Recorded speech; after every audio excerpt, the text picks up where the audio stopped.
Hello, my name's Paul Bennett. I'm the Managing Director of Medallion Metals. We're an ASX-listed advanced gold and copper explorer. We've got a portfolio of assets with great potential in the southern Goldfields of Western Australia.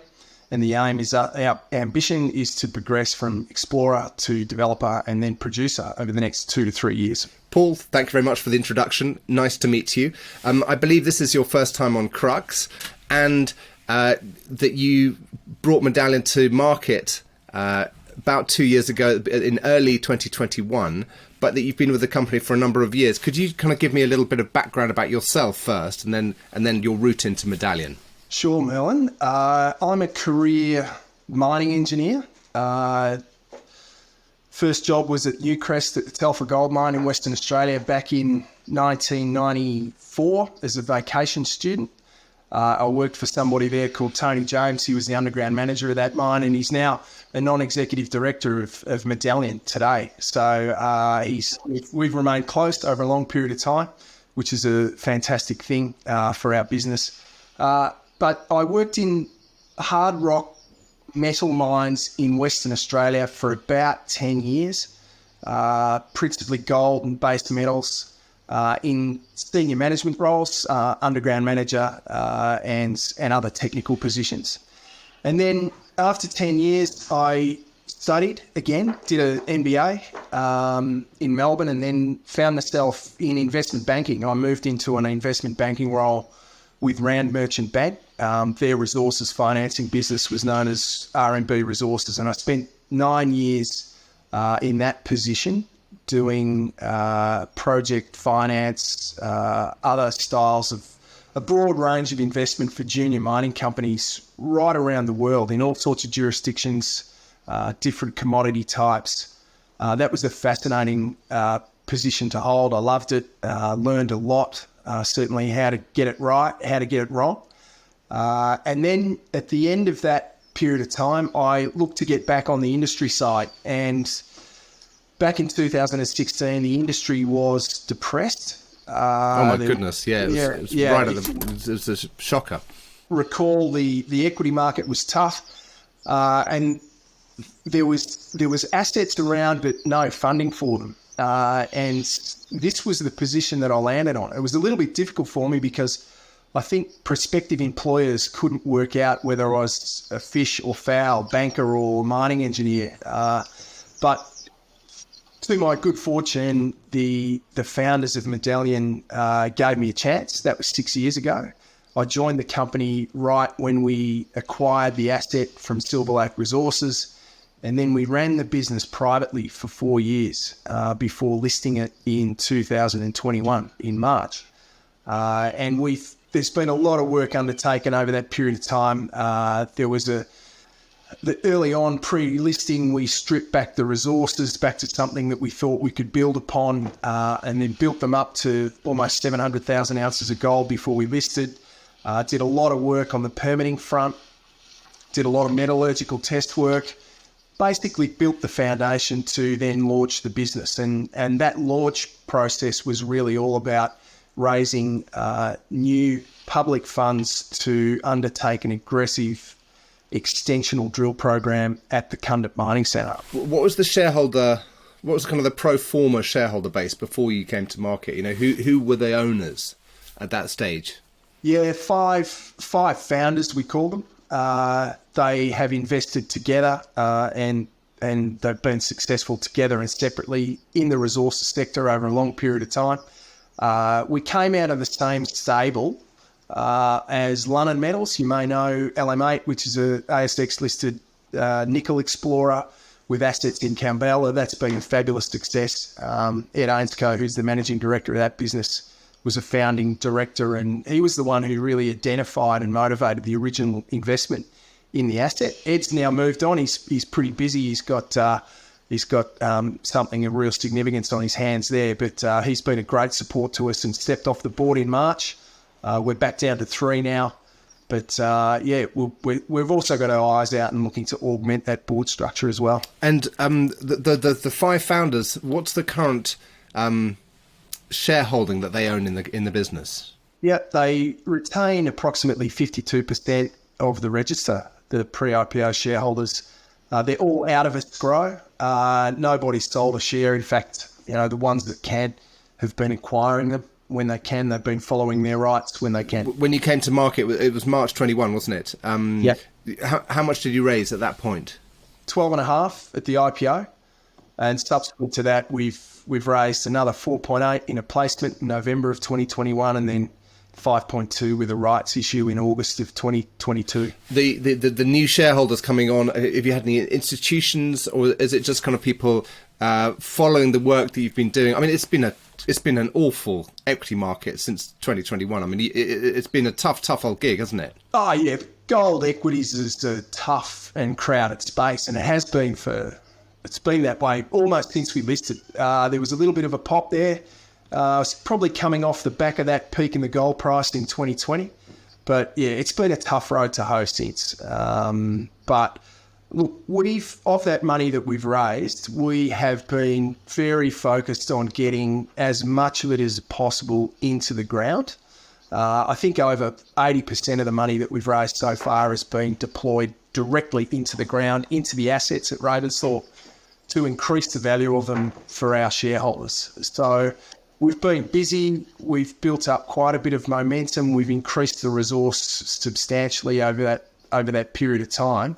So I think the asset really has delivered what we expected it would when we set about undertaking that drill program. Notwithstanding, the market hasn't responded, but I think that's just a matter of time. And all we can do is really keep our head down and focus on continuing to either grow or de-risk the assets that we've got. Yeah, no, I'm totally with you.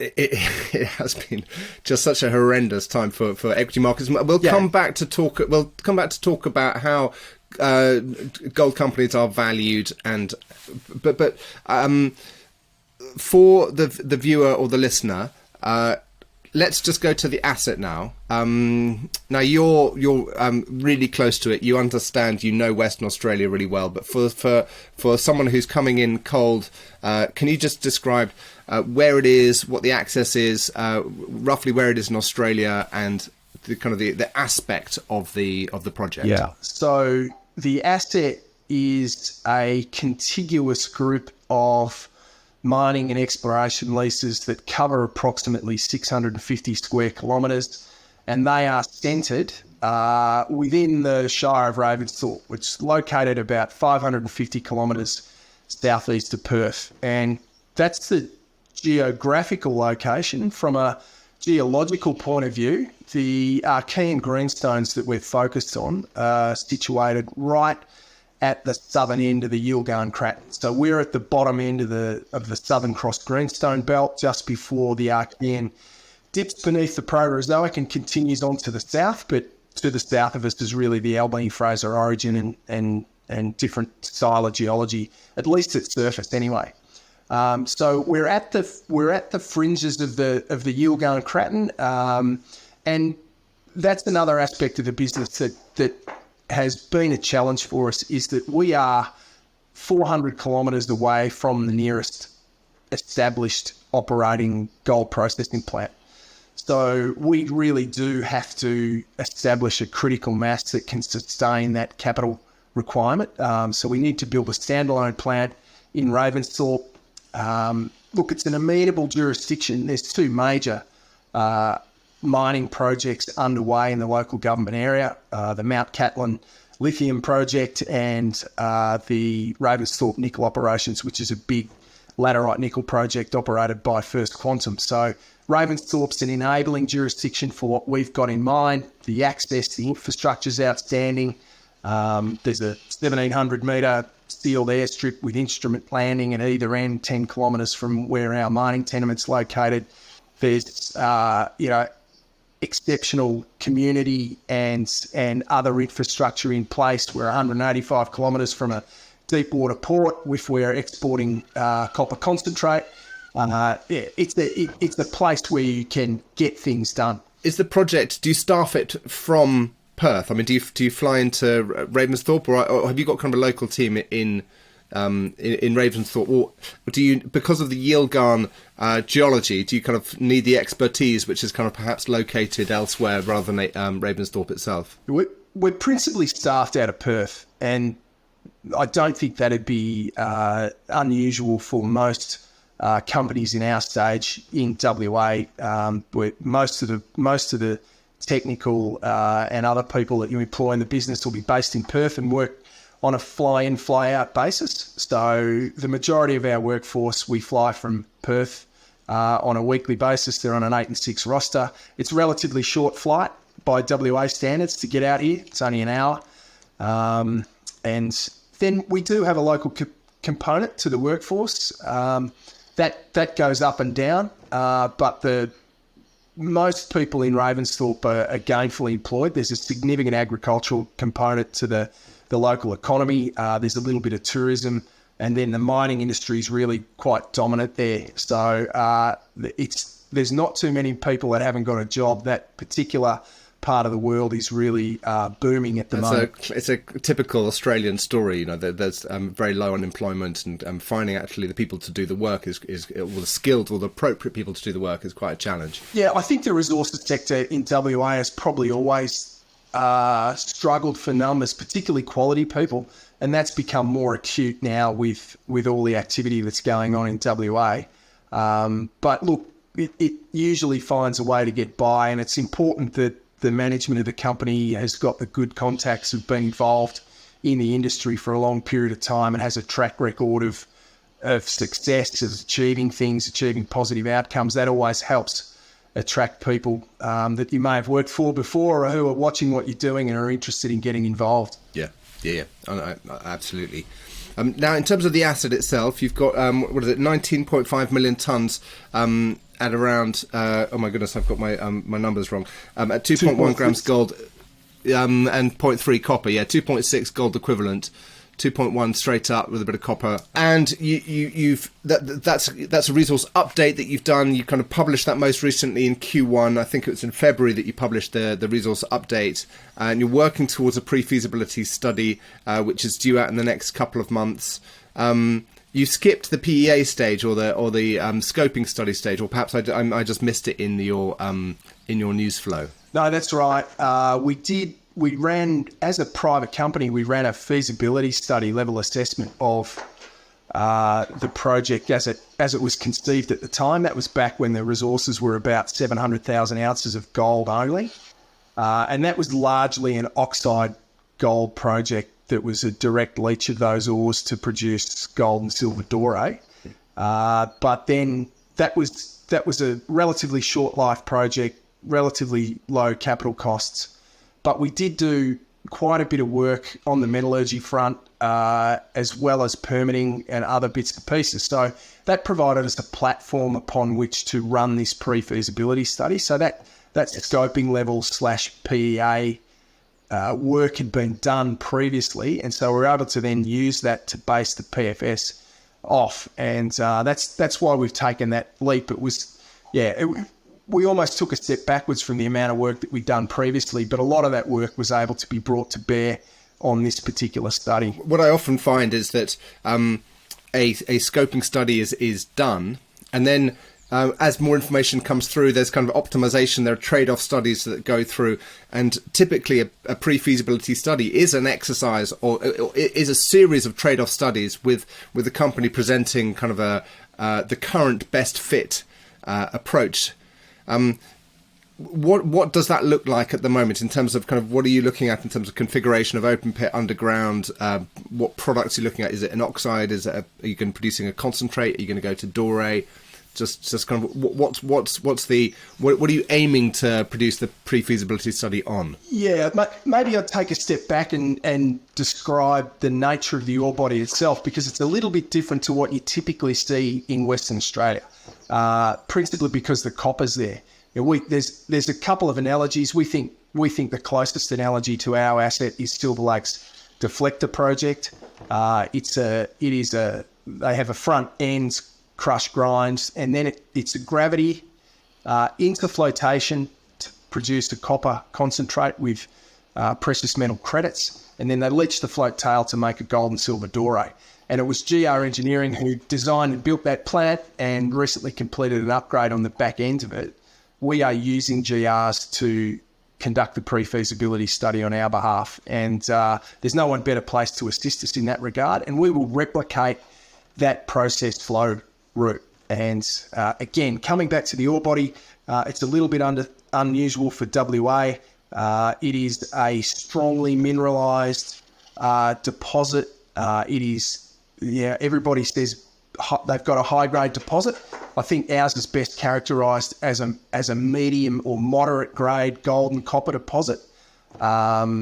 It's got slightly different chemistry, slightly different host rocks to what you see in WA, and it's going to produce. The mine plan as it looks at the moment is roughly 20% oxide, 10% transitional material, and then 70% in the fresh.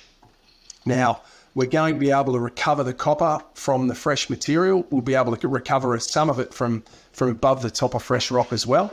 But we will implement that same process flow route as they do at Deflector. Gravity, then produce a copper concentrate with that precious metal credit, and then leach the float tail to make a gold and silver doré. So from a processing point of view, in terms of option trade-offs, there wasn't too many. It was pretty clear what we needed to do. From a mining point of view, a little bit different. We've got multiple deposits in multiple orientations. 5 in summary, all situated very close to one another. It's all the same mineralising event, and all within a 1.5 kilometre radius of where we might situate the processing plant. But there is an underground and open pit trade-off there that's being made on those deposits. And look, I think what we're seeing in the optimisation process is that a significant amount of the resource will optimise into open pits. The mine will be predominantly, the mill feed will be predominantly from open pit, and then it will be supplemented with underground, higher grade underground ore feed as the project extends in life. So I think in your presentation you headline it by saying about 70% of the material that you're looking to include in this PFS is going to come from the open pit, and presumably you wouldn't just do the open pit and then in fact you've just said it. You said you'd blend it, so you'd start the open pit, kind of get that going for a few years, and then at some point kind of put in some declines and start some ramps down and kind of start producing the underground while the open pits. You've got a lot of operational flexibility because you've got 5 centres. Yeah, I think that you do have flexibility. You've got multiple production centres that you can look to activate and manage the problems that you'll inevitably confront. At the same time, though, commissioning open pit and underground mines at the same time is challenging from bitter experience. So I think if we can get up and running on the pits and then transition to underground at the appropriate time, that's the lowest risk way to commercialise these assets. Yeah, no, you articulated what I was trying to say. In terms of the medium grade, you've characterised it as medium grade, and when I look at some of your block models and the cross sections, it feels as if it looks as if there are some areas which are quite decent thicknesses. How does that translate to an underground? Because typically what you want in an underground is kind of a higher grade portion. Do you, what are your stope sizes or your block model sizes, dimensions that you're kind of taking into an underground scenario? Yeah, it's variable across the project.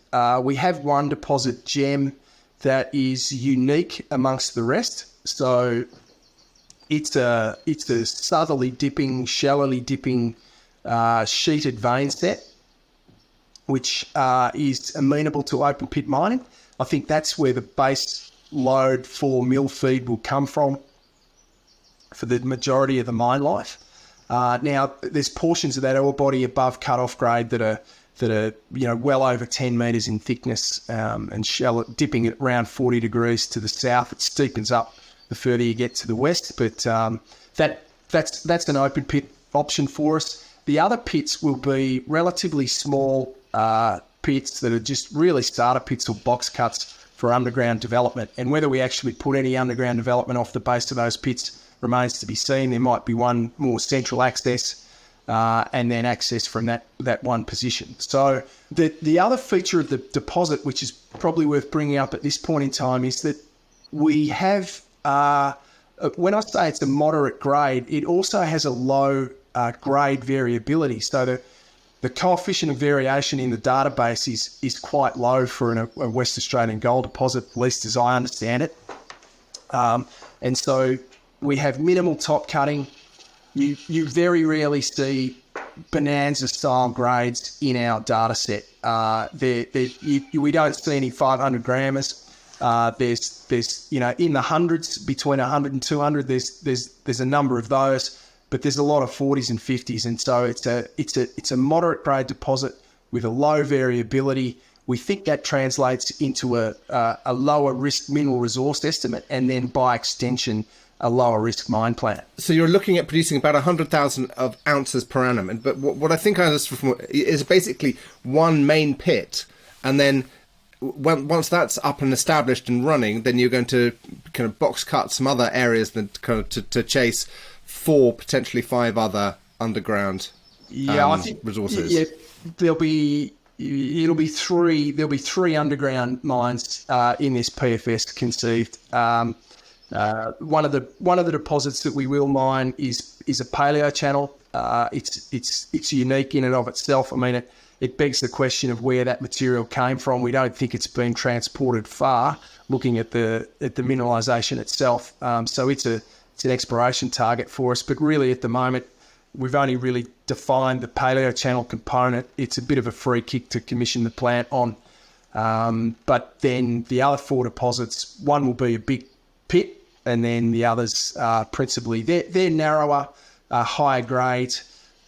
Typically, the ore body's in that 1.5 to 2 metre average width, which in my experience is around about the minimum width that you can expect to achieve using mechanised underground mining methods. So we're not wearing a massive amount of dilution, but at the same time, we've got to be careful with the grade to preserve it. And just coming back to Deflector, I think in your presentation you used Deflector as an example of a commissioning decision. Was it Deflector that got started with a smaller tonnage than you've currently got, but has actually extended its mine life through ongoing exploration? Do you want to just talk about that?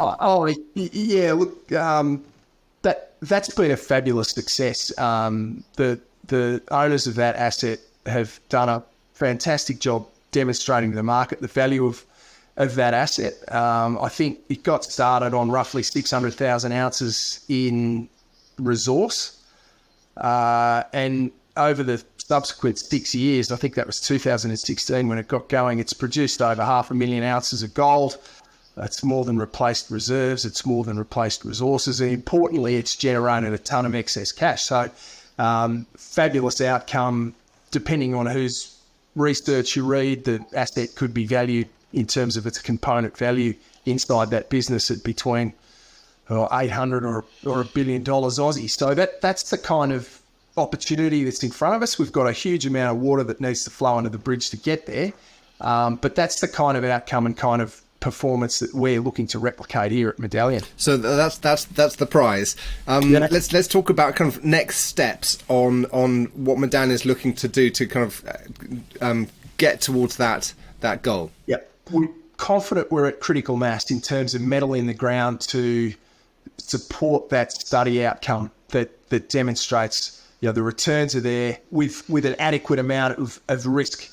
So based on a risk-adjusted basis, this makes a lot of sense. We think that's the outcome that we're going to generate when we get to the end of this PFS. Now, the mine plan itself is going to have some component of inferred in it. Well less than 50%, but it's going to be there. And if we want that to convert to reserve when the DFS or the BFS times comes, we're going to need to do a significant amount of infill drilling to de-risk that portion of the resource that isn't in at least the indicated or measured category. So we think about 30,000 metres of combined RC and diamond drilling to deal with that uncertainty, to increase the confidence in that portion of the resource. Through that process, we'll collect sample for additional metallurgical test work. There'll need to be some geotechnical work undertaken as well. The resource has grown so much that our previous network is no longer representative of the entire mine plan. So on a spatial basis, we need to collect some more sample.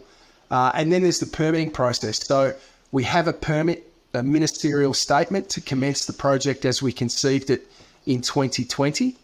But again, the resource has grown, the project production rate has increased. So we will need to seek an amendment to that primary approval. And that will take some time. So we'll use the outcome of the PFS to re-engage with regulators and get that process moving again. You mentioned that less than 50% will be inferred, but surely you can't use inferred resources in a PFS? Because in a PFS, I thought it had to be measured and indicated. In fact, I've just been looking at the JORC code. You can use it in the mine plan. It can't be declared a reserve. That portion that is in the indicated category can convert to reserve. The inferred can't. It's a lower level of confidence, but you can describe it in the PFS outcome. So someone who's reading the PFS, and it'll be fully disclosed that this is not. There's a horse as well. And there won't be. Yes, so there'll be some. We'll be very careful to highlight that a portion of the mine plan is inferred. That definitely can't convert to reserve, but what it does is outline for us the part of the ore body that we need to go and improve the confidence in. So there's no shying away from us requiring to do that. But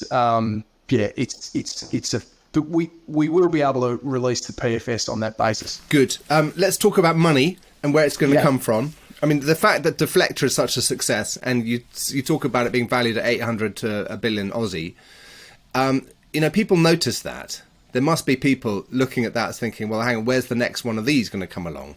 And, your market cap is $23 million Aussie. And there's there's an opportunity, there's an arbitrage between this asset with a degree of execution risk and finance risk, and that asset which is in production, which is worth a hell of a lot of money. What levels of interest and engagement are you getting from audience? Are you getting inbound from industry? Are funds speaking to you? Or does it feel as if the market is just shut quiet at the moment? No, when the resource update was released in February, we crossed through some sort of threshold that then led to the phone starting to ring. And so there has been inbound inquiry from, as you say, institutions and other corporates. Look, very early days. And it's in terms of the institutional interest, we seem to be too small. I think that to me, the threshold seems to be $50 million market cap and a certain amount of liquidity required for those institutions to get involved. So that shuts us out from that particular audience of investors, I think, at this point in time. Now, that's an opportunity missed in my view, but that's their business to run. So we are now, we look really focused on the high net worth investors and the retail sector to a greater extent. They're starting to take a look simply because it's so cheap. I think it turns up in all the likely places that you see these things discussed. In terms of where does the next round of funding come from, I think there's a couple of steps that we need to go through here. There'll be an equity raising in the not too distant future, and it will fund the PFS can be funded from existing cash reserves, but it will give us a buffer to get through that period of time. We'd also look to do some extensional drilling, testing some of the conceptual targets that are within the Cundit Mining Centre itself. So as it stands, those resources, we know they average 4,000 ounces per vertical metre from surface to a depth of 300 metres below surface. They're shallowly drilled. The average depth of drilling is 100 metres below surface. Deepest hole we've got in the system's 370. we think that if we continue to invest in these deposits, they'll continue to grow at that. And if you think about extending that ounce per vertical metre profile from surface to 500 metres below surface, which is still shallow for an Archean gold lode system, then Kundup gets really interesting in terms of its scale and significance. So that's something that I think we have a high degree of confidence in, that these things will extend. But then another element of that 54 kilometres of drilling that we've done since we listed, a third of it was diamond. And that's given us a look at the host rock. It's given us a look at the ore body in situ to a greater extent than we ever have before. And that's enabled some structural analysis, some structural measurements to be undertaken. And it's led us to, I think, being able to target where some of the better parts of the ore body extend, both at depth and along strike. So there's some conceptual targets that we've generated, and we'd look to drill those off the back of this next equity raising when it's done. And that might change the conversation about what the potential of Kundup is more broadly. So we'll look to do that. We'll also get that permitting process going. But with the completion of the PFS, it is a significant de-risking milestone, and that could lead to a re-rate possibly. I hope it does. I think it'll warrant one, but it may not. What it will let us do is look at other styles of financing as well. So perhaps not necessarily public equity markets. There's other ways that we may be able to fund the business, and we would look at those options to do the heavy lifting to get us to the final investment decision. So that 30,000 metres of infill drilling that I described before, that obviously would cost us about $200 a metre to drill down there at Ravensthorpe. That's a pretty competitive price, but all in freight, assays, everything, it's about the cost of it. So you can kind of extrapolate what 30,000 metres costs. Then we want to do some extensional and some regional work as well to keep the higher impact element of the story running along as well while the study gets done and the permitting's done. So there's quite a bit of there's the funding requirement to get us through that next 18 months to 2 years where we think we'll be in a position to make that final investment decision. So that's the plan at this stage. If the equity market doesn't respond, then we'll look at these other options as well. Yeah, absolutely. The obvious answer to a fund when they say that the market cap is too small is like, well, go and buy $5 million in the open market and see what happens to the price. Yeah, that's exactly right. And liquidity, we are an illiquid stock that I think the top 50 own 75%. And the liquidity's hurt us, particularly through this recent period. It's gapped down on some pretty low volumes. It could turn around and work in our favour as well, but thus far it's been a drag. Yeah, well, you're not alone. I mean, it's right across the sector. Just in terms of, it doesn't make it any better for you. It doesn't make it any easier. But it's just how the market is at the moment. Just in terms of scale. And I hear what you're saying about drilling deeper.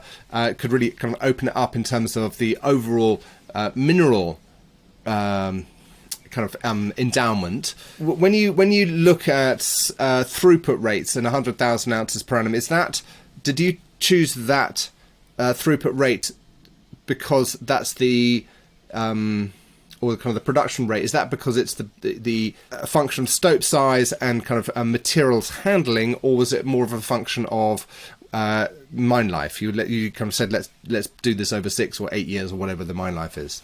It's a mix of both. Obviously, you want to what can you do to increase the internal rate of return of the project, and that is to get that gold produced at as quickly as possible at as high a margin as possible. So that's the starting point. How do we engineer that outcome? But there are constraints on what you can do in terms of the mine plan. So what's the vertical advance that can be achieved in the pit realistically? What are the vertical advance rates in the underground mines that can be achieved realistically? We've got those in the back of our minds. There's other limiting factors as well that you need to be aware of. So we want this study to be an honest one and a robust one, so that we're not kidding ourselves or anybody else. So there's those limitations on it as well. So we want to get that ore through the mill as quickly as possible, but then there's what the mine can achieve. And I've been in that situation where you've got an empty ROM pad and a very hungry mill that the mine is struggling to keep up with, and it's not a good situation to be in. No, that's when mistakes get made underground. Or in the pit. Yeah. Good. Paul, thank you so much. It's been a fascinating introduction to the company. The pre-feasibility study will be a really important document. I'd really like to kind of have a look at that when it comes out. Thank you, and let's stay in touch. Perhaps come back on when you've got the pre-feasibility study in hand and what it looks like. Pleasure, Mel, and I appreciate the opportunity to come on and speak to you. And let's walk through the PFS when it's out later in the year.